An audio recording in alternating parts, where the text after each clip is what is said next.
Раководството на рудникот Золово и Цинк Саса во Македонска каменица очекува во текот на наредните денови локалните синдикални организации на СИЕР и на МЕСО да им достават соодветни документи, кои се предвидени во Законот за работни односи, а со што ќе докажат дали се репрезентативни.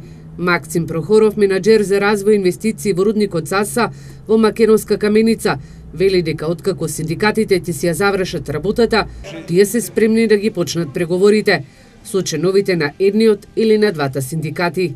Би требало да има најмалку 20% од вработените во рудникот кои што би били членови на тој синдикат. Прашан дали барањата на рударите се реални, Прохоров со одговор дека за зголемувањето на платите се реални. Реално гледано, барањата за покачување на плата се реални, меѓутоа за износот и како ќе се одвиват преговори, сега се уште многу рано да се каже нешто, бидејќи преговори уште не се почнати. Пред точно 10 дена рударите предводени од локалната синдикална организација на МЕСО го блокираа локалниот пат и протестираа, барајќи повисоки плати и подобри услови за работа.